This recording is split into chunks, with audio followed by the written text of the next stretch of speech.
Happy New Year, everyone. We hope you enjoyed the holidays, and we are back to continue on our trek of counting down through every Barbra album, our favorite songs. I'm Scott Ryan. Welcome, Matt Howe. Hi everybody. Hope you had a good holiday. Yeah, did you like my Christmas present I sent you?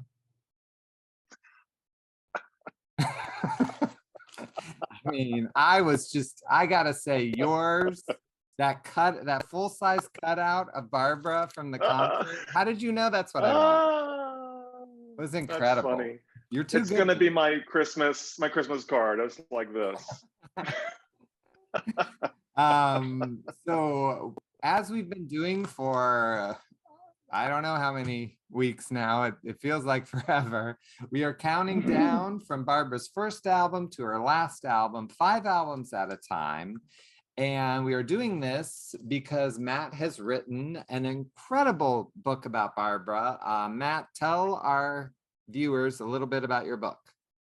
Oh my God, I'm so excited. I can't wait to hold it in my hands, frankly, because I've been looking at PDFs for the last, 3 months.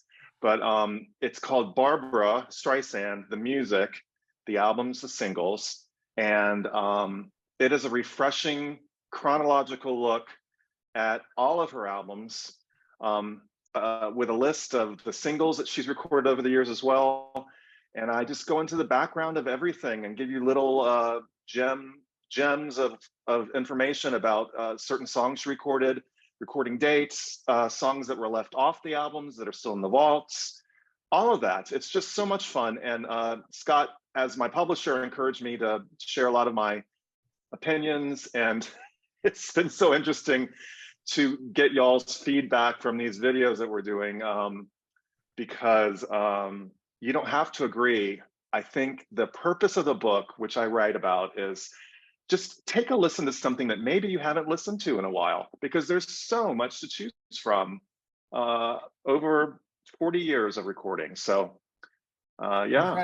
Incredible. And we're going to start off with this episode. Oh, wait. We are in the 80s. Did I say 40 years? You did. Well, you said over 40 years, which is true. Okay. All right. But it's also sometimes I'm not good at math. Is it over 60? No, wait. If she began recording in 62, then it's over 60. It's 2023, man. Yeah. Okay. We're here now. Okay. Sorry. We made it. The pandemic tried to kill us. It didn't. Made it. And here's an album that I bet a lot of people don't listen to, and this is Emotion. Gosh, I'm just throwing this out there, but my guess is this was probably her like worst selling album of the 80s, maybe. Oh, worst selling? It actually sold really well. Oh, did it? Emotion but the Broadway album and Guilty had to do so much. I didn't mean to put you on the spot, but I just feel like critically, no. This is a forgotten 80s album. No, people call it a flop, and I'm looking right now. It went platinum. That's wow. 1 million units. That's nothing to slouch at. No, it's no Guilty. It's no Broadway album, but we haven't gotten to the Broadway album yet. But yeah, Emotion was not a flop. It sold very well. I guess I phrased it the wrong way. I just think she was so successful in the 80s that it can be seen that way, just because she had so much success and was huge. I actually think this is a fun album. I mean, I think there's a lot of fun. I love Emotion. So you were talking the last time or the time before about when you first got into Barbra. This is my Barbra era. I got into Barbra during Yentl, which was 83. And then I was around when this album rolled out. And then I was around, all these albums that we're going to discuss today, it was just my heyday. Oh, I love this album so much. And I say in the book, I love this album because it embraces the 80s so much. I mean, the color scheme is pink and turquoise, for heaven's sakes. She's got her frizzy hair. She's got her leg warmers. I mean, it's electronic, it's synthesized, it's the 80s, but it's so, it just loves being the 80s. And what I remember is MTV played the Emotion video. Like I have that on a Totally. videotape somewhere. Me too. Me too. Totally. I mean, which was Yeah. crazy. Um, Yeah. And Go ahead, you pick. her first music video was made for this album, which was Left in the Dark. And then she did a music video for the song Emotion, the title song.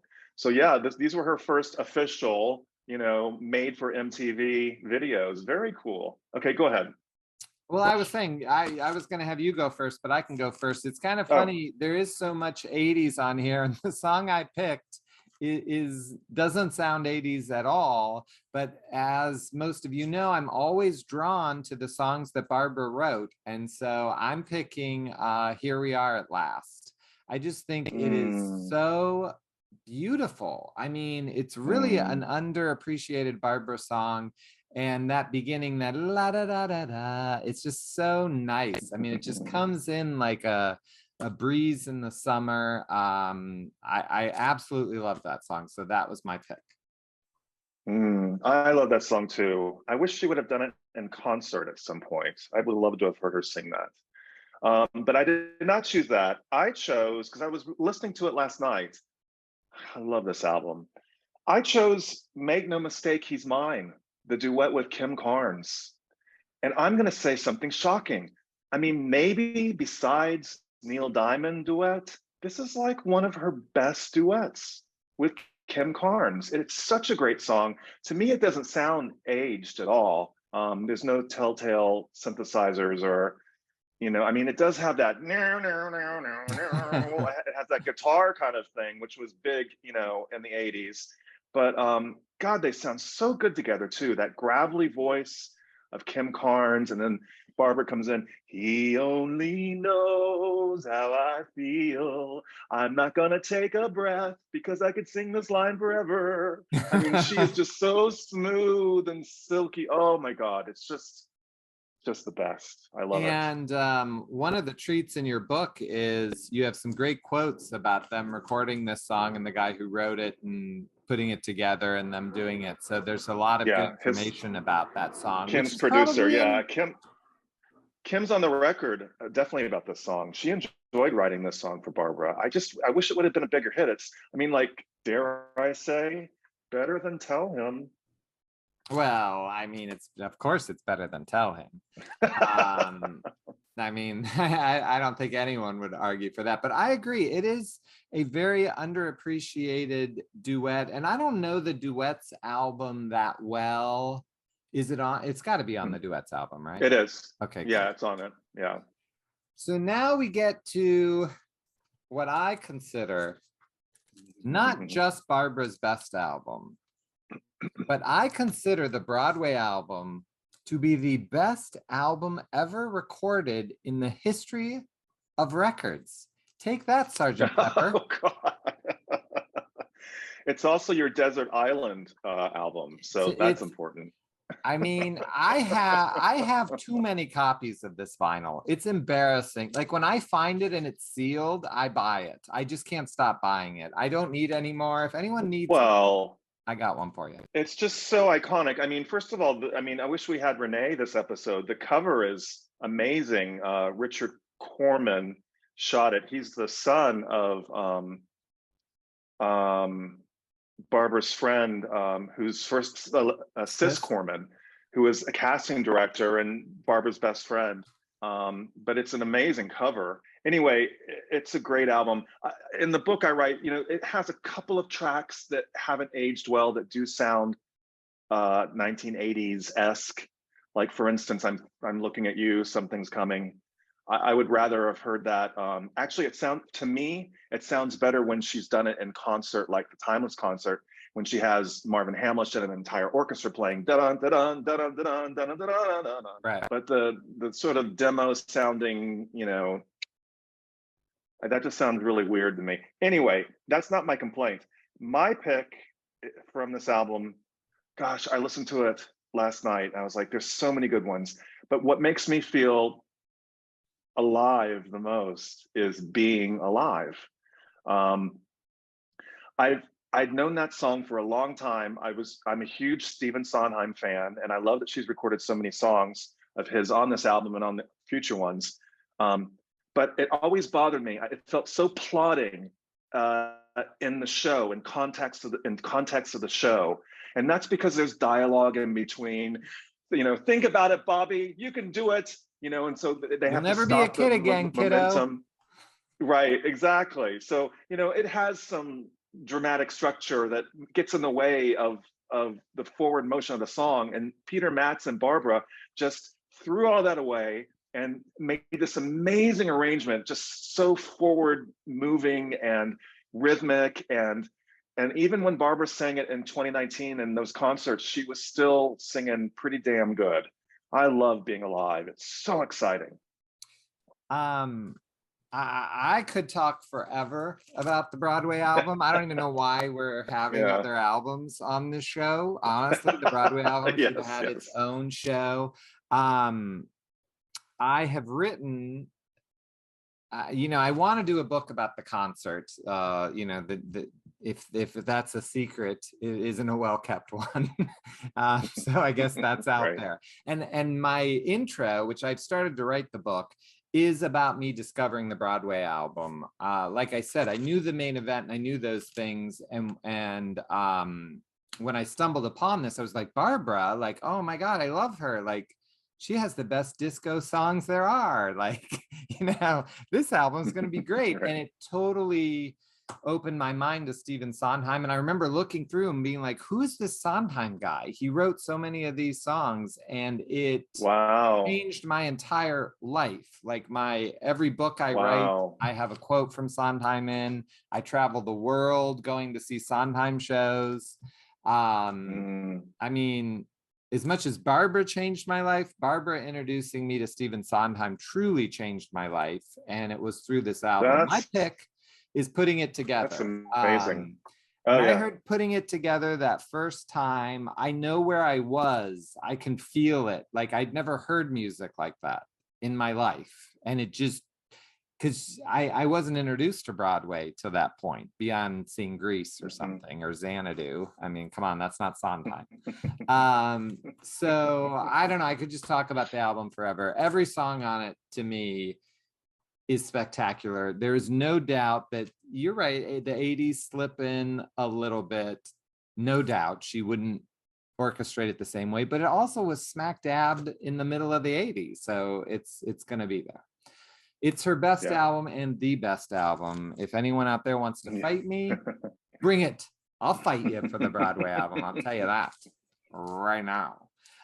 Then the follow-up to that one, the next one is One Voice, which was a pretty big deal at the time because she hadn't released a live album from 72 to, is this 86 or 87? 86, 87, I think it came out. Yeah, so I could be wrong. 72. She did it in September 86, and then maybe the album didn't come out till, I don't remember, but anyway, it's around there. It was huge. And again, this is like my Barbra heyday. And I begged my parents to get HBO so that we could watch the concert.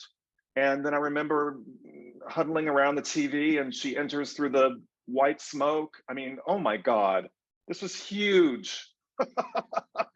and one of my favorite live albums, besides Forum, and well, they're all pretty good, but I love Barbra live. But one of my favorite ones, and also let's just talk about her vocals, and this will go into my choice, my number one choice from this album. Her vocals are really good, and she's singing, for as nervous as she says she is. And she did get teleprompters, her first time getting teleprompters for a concert. So maybe some of that fear was alleviated because she could look at the teleprompter if she got lost. But she's hitting these amazing notes and singing all of these songs with very different elaborations. I think about The Way We Were. I think about even Something's Coming sounds very different than the Broadway album. She's hitting the, I feel, I mean, just she sings these crazy notes. But I'm gonna go with Over the Rainbow because it's the only time she's recorded this Judy Garland classic written by Harold Arlen for The Wizard of Oz. but this vocal is just perfect. I mean, it's just perfect. There's nothing wrong with it.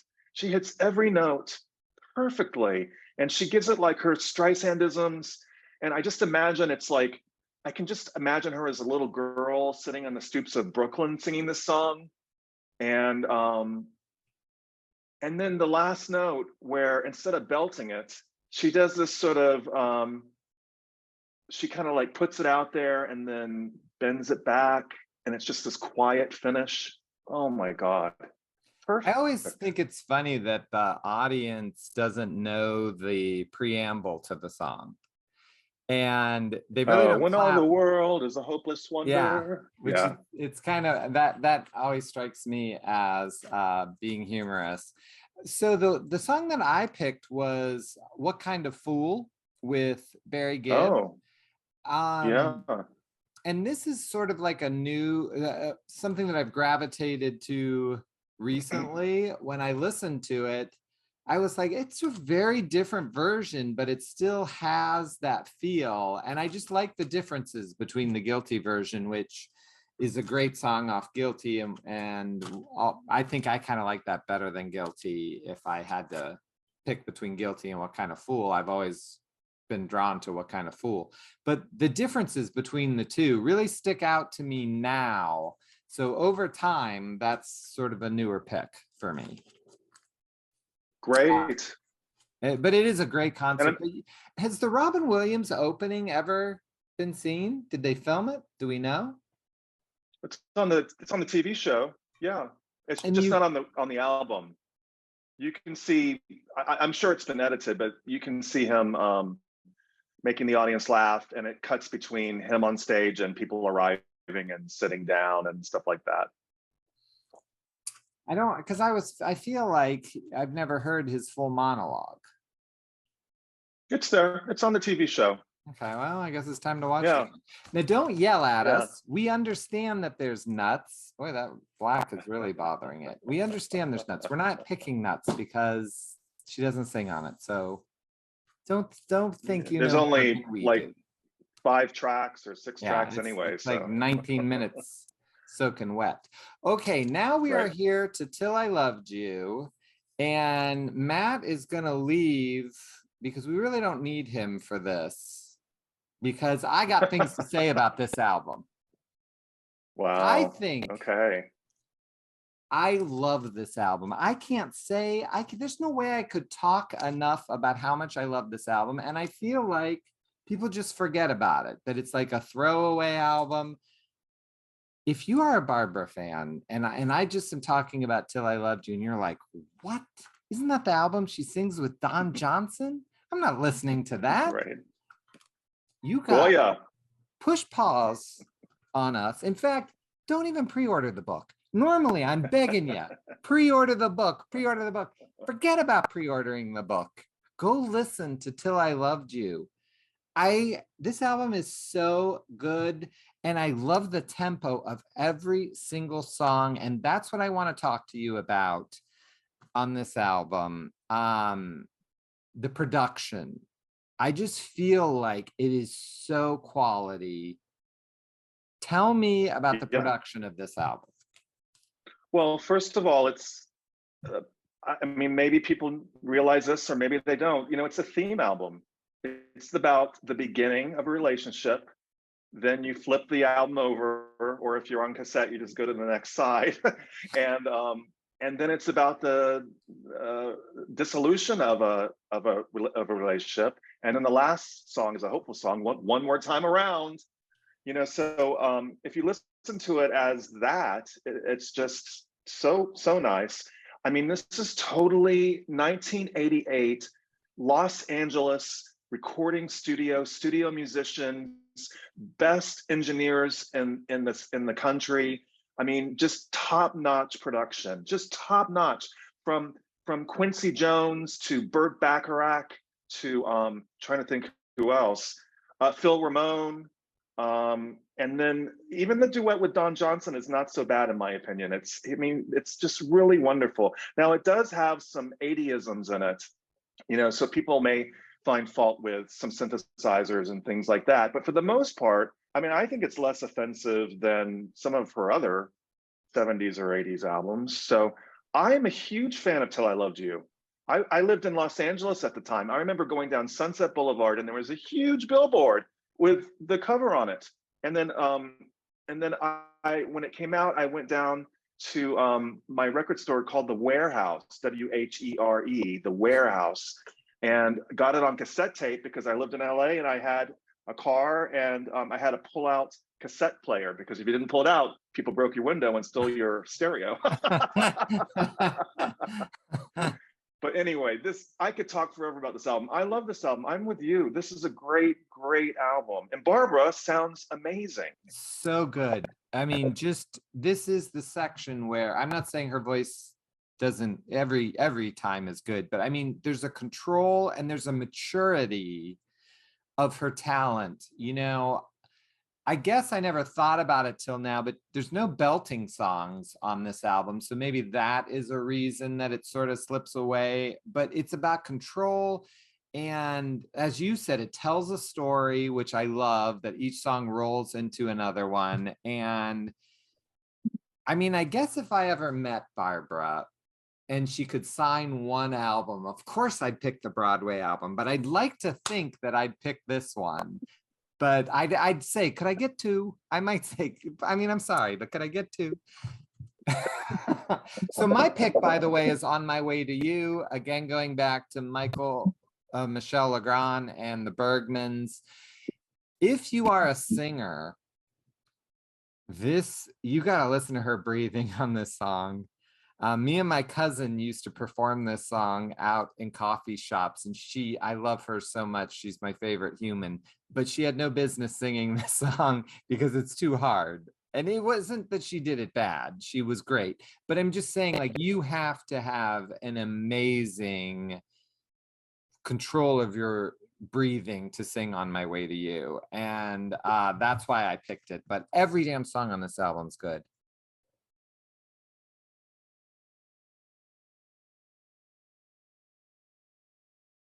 You know, now that I've yabbed for a long time about it, Matt, what is your pick off Till I Loved You?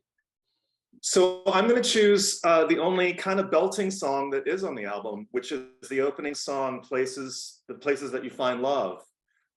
It was produced by Quincy Jones and written by Cliff Magnus and Glenn Ballard. And Glenn Ballard is probably most known for his work with Alanis Morissette. So it's just curious that they did this song with Barbra. I mean, it is quite a production. Yeah. I mean, I think that I picked it just because Barbra hasn't really ever sung anything like this before. I mean, it's like this journey and this. I mean, is power ballad the right word? I mean, it's just and I think almost gospel, right? Kind of gospel-like. For sure. And Barbra just sings these amazing licks and ad libs. And then I'll tell you a funny story, an ironic story. Quincy Jones was so busy doing the score for The Color Purple for Steven Spielberg that this song, Places That You Find Love, was meant for his album. He was going to do a solo album, but it just got delayed. So he gave it to Barbra. He produced it for Barbra.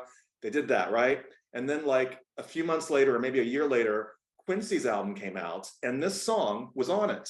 And the writers, Glenn Ballard and Cliff Magnus, confessed that they actually used parts of Barbra's arrangement for Quincy's album, except they had Chaka Khan singing the lead and Saida Garrett. And then they put in these African, they put in these African chants, and it's just a completely different feel. And it won a Grammy Award, not Barbra's, but Quincy's. And I remember, here's something for you trivia fans out there. There's a sitcom where someone sings this song. Oh, really? I can't tell you what sitcom it is. We're gonna have to Google that. If I was forced to guess, I would say A Different World. Is that the spinoff from The Cosby Show? Yeah. It might have been Different World, but they sang it, and I remember freaking out thinking, what? This is a Barbra song, but it wasn't sung by Barbra. It was sung by someone on the show. But I don't know. I just love this album so much. And if there's a Barbra fan out there, I hate to ask the internet to communicate with me, to be honest with you. It's a dangerous thing to do. But if there's someone out there that really hates this album, I'd like to know why, because I always think about it. I just think it's so good, like how people love like People or the Barbra Streisand album or whatever those early albums are. That's how I feel about this album. It could be that I was 17 or 19 when it came out. And again, Yeah. I loved Barbra. I listened to it so much. I love Two People. I'm telling you, I could talk about, we could have just done this album. And then one more thing, Yeah. let's not forget the striking cover photo by Randy St. Nicholas. I mean, it's a great cover. Beautiful. Too. Yeah. And in the book, I've hopefully let Matt make almost all the decisions. I rarely said, Matt, you can't. But the one place I did was there's a poster of Barbra from this album where she looks so happy and so beautiful. And I said, look, that's got to be the 80s picture, because we pick one picture for the 80s. And a couple times he said, well, what about, I said, look, you're not taking my Till I Loved You. I love and that. It's color. Yeah, and she looks so happy. Usually Barbra doesn't photograph herself really looking happy, and I just love that. I love this Barbra. I love so much. I'm still talking about it and saying nothing, so we're gonna go on. Now we go to Greatest Hits Volume 3, or a collection. I call it Greatest Hits Volume 3. Yeah, it's a collection, Greatest Hits and More. What I'll say about this album, when you talk about being alive when it all came out, I remember going to Camelot Music the day it came out, and they didn't even put it out yet. And I was so excited. And the reason I was is because I was finally going to get the Main Event on CD. This was the first way you could get the Main Event on a CD. And that was so exciting to me to have that song. That I remember making them open the case and being like, is this what you want? And I'm like, yeah, I need it. and buying it. What's your pick from this one? I'm gonna use the Hits album as my my get out of jail free card. And I'm gonna choose, I could have chosen oh God, sorry. I could have chosen We're Not Making Love Anymore, but I listened to it again last night. It just doesn't, it's okay. So I'm gonna go with Guilty, because I didn't choose it when we did Guilty. I'm gonna go with Guilty. Guilty came on, even though I was listening to Someone That I Used to Love and We're Not Making Love Anymore. Guilty came on, and I was like. Well, I picked Someone That I Used to Love. I agree with you. I think in 89, I remember really liking We're Not Making Love Anymore. And this was a video I remember seeing on VH1 quite a bit, the We're Not Making Love. I love the video. But you're right. I'm not sure that it aged as well, but Someone That I Used to Love, it's just a really nice performance. I thought about picking Somewhere to do my cheat, because it's weird that I'm not picking Somewhere and she just nails it. But in the end, I picked Someone That I Used to Love, which is how. And I first got this, again, talk about this part of my life. Oh my God, I had just moved to Washington, D.C. I lived in Washington, D.C. for years, 20 something years. So I had just moved there. I got this album. I was listening to it on my Walkman. And I had a breakup, so I was very attracted to Someone That I Used to Love. And nowadays I find it a little hysterical. So that's why I didn't choose that one. So do you remember, did you buy the CD or the cassette? Cassette. The cassette of this one, okay. Because I just so remember buying that CD. And I don't know if this is true or not, but Lord knows the internet will fact check me on me. But I really feel like Billy Joel's Stormfront came out either the week before or the week after of this, because I kind of think of listening to both of them, like going back and forth between them. So they must have come out very close to each other. And isn't it interesting how we live our lives associated to certain albums at certain times? Oh, it's really amazing. Especially this was me, graduating college, moving to DC, changing my life. I mean, there were major events in my life, and I connect these albums to them for sure. It's just great memories coming back. Yeah, I mean, and that's the point of it, and that's what this book can do. Now that you've had a chance to listen to Till I Loved You, I now will allow you to pre-order the book at tuckerdspress.com. We're here in 2023. Here's that. These were my notes today. Gesundheit. What do you got there? These are my notes today. I have this Barbra cube. This is how I make my notes for the episodes. We got a brother to that. Gesundheit. Yeah, Don't worry, you can't catch COVID over YouTube. A professional would have edited that out. Well, I'm jealous of your cube, but if I had it, I probably wouldn't write on it. I'd be too nervous to write on it and keep it, so I couldn't do it. But we're here in the new year. There's no reason not to be pre-ordering this book because it could be arriving at our front door any day. It's at the printer. Hopefully they found paper and all those things that are making everything take forever, but the book is coming soon. Next week, we are really hoping to have a special episode because we are in some heavy hitters for me. This section is big, so we're working on a guest for next week that we hope will work out. Please go to tuckerdspress.com and order the book. And thanks for watching all these episodes. It's been fun.